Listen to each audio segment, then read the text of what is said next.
สบายดีมื้อนี้เฮาอยู่ที่บริษัทลาวนูต้าเนาะมื้อนี้เฮาจะมาเล่าให้ฟังมีแม่ผู้หนึ่งที่เพิ่นประสบผลสำเร็จด้านการใช้นูต้าซูติคอนหรือว่าใช้ผลิตภัณฑ์ของลาวนูต้าเฮาไปดูแลรักษาสุขภาพของเพิ่นเนาะก็เลยมื้อนี้แช่เพิ่นมาเล่าให้ฟังว่าเพิ่นเป็นสบายดีแม่แต่ก่อนแม่มีปัญหาสุขภาพมีปัญหาอหย่างไรแต่ก่อนแม่เป็นโรคภูมิแพ้เนาะภูมิแพ้เป็นภูมิแพ้แล้วก็เป็นไทรอยด์ข้อเหนียงเนาะภูมิแพ้นี่เป็นหนักบ่แม่เป็นมาสักปีแล้วแม่เป็นได้20 ปลายปีภูมิแพ้มา20 กว่าปีและไทรอยด์ข้อเหนียงเป็น20 กว่าปีคือกันเนาะโอ้คันแม่นลูกกับแม่นได้ผัวแล้วเนาะเป็น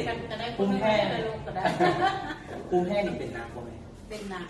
อาการเป็นจังได๋อาการเป็นทางจิตเลยกับเวลามันขึ้นหลายเนาะตุ่มขึ้นหลายเนี่ยจะหันใจพืชนอนบ่ได้แล้วก็เวลามันขึ้นหลายหันใจพืชแล้วก็ได้เอาหมอนมันเป็นตุ่มขึ้นทั่วตัวเลยเนาะเป็นตุ่มขึ้นทั่วตัวบนตัวเลยคันแล้วมันก็จะยากพืชเวลานอนก็ได้ใส่ยาหม่องหมาทาแล้วก็มันเอาหมอนมันเพิ่มยังก็ได้นอนยาแก้แพ้กินประจำกินประจำยาแก้แพ้ท่านเคยกินท่าน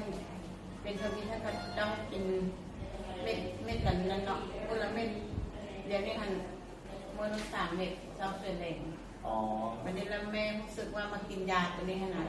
รู้สึกว่าได้กินยาแก้แพ้แล้วตัวไทรอยด์แม่นี่ก็เป็นมา20 กว่าปีคือกันเนาะตัวนี้ก็แต่ก่อนมันจะไข้กว่านี้มันบ่ใหญ่มันจะใหญ่แล้วมันจะดูยาเวลาหายใจเนี่ยเวลากินน้ำลายเนี่ยจะยาเวลาเรากินข้าวมันจะแบบคือว่าไปข้างหูคอแล้วแม่ได้กินได้ใช้ผลิตภัณฑ์ของเรามานี่โดนไปไหนแล้วเนี่ยได้ลงประมาณ4 เดือนแล้วเนาะใช้ต่อเนื่องมาเลย4 เดือนใช้2 ตัวนี้เนาะแม่บอกใช้2 ตัวนี้ซูเปอร์ฟูลแลกกับซูเปอร์เฮชบี2 ตัวแม่กินได้ไหนอันนี้มื้อละขวดอันนี้ตัวนี้มันจะเป็นแก้วขวดน้อยคือกันกับมื้อละขวดคือกันโอ้ประหยัดได้นี่ประหยัดแล้วเดี๋ยวนี้อาการเป็นอะไรแม่เดี๋ยวนี้อาการดีขึ้นภูมิแพ้นี่ขึ้นบ่เต็มตัวคือเก่าบ่เต็มตัวมันขึ้นแค่ละน้อยเดียวขึ้นน้ำ30 ตุ้มแล้วมันก็หมดถือว่าอาการที่ว่าหายใจบ่ออกต้องในนอนเกินนี่บ่ดีแล้วเนาะแล้วข้อเหนียงเป็นอะไรนี่ข้อเหนียงมันบ่มีแล้วบ่มีแล้วคืนหมอว่าบ่มีก้อนแล้วนะโอ้ข้อเหนียงนี่ก้อนหายไปแล้วแม่นแหละจากก้อนหายไปกันเป็นคนว่าแม่บ่ได้บอกหมอที่ว่าแม่กืนลงท้องไปแล้วเนาะคือว่าประทับใจสินค้าไหนเนาะแม่เนาะประทับใจแล้วมื้อนี้แม่ก็มาเอาสินค้าไปกินต่อเนาะกินต่อให้แม่เล่าถึงความประทับใจที่แม่ได้สินค้าตัวนี้ไปเป็นยังไงเพื่อฝากให้กับผู้ที่ยังมีปัญหาคือแม่เพราะว่าเดี๋ยวนี้คนเป็นภูมิแพ้กันหลายเป็นทั่วบ้านทั่วเมืองเลยแล้วก็ข้อเหนียงก็มีคนเป็นหลายคืออาจจะข้อเหนียงไทรอยด์เป็นพิษไทรอยด์นี่ข้อเหนียงที่มีแบบเป็นพิษและบ่เป็นพิษทั้ง2 อย่างใช้ตัวนี้ได้อยากให้แม่ฝากแม่ให้เป็นไทรอยด์มีพิษไทรอยด์มีพิษเนาะแม่นี่มากินยาตัวนี้ประทับใจที่ว่าพยาธิแม่ก็หายไปนะหายยังเดี๋ยวบูเลยปวดท้องทรมานเนาะโดยเฉพาะภูมิแพ้ที่ว่าเวลามันขึ้นมาแล้วมันหายใจยากคันตัวหายใจฟืดมันทรมานแบบบ่ได้หลับได้นอนอันนี้จะเป็น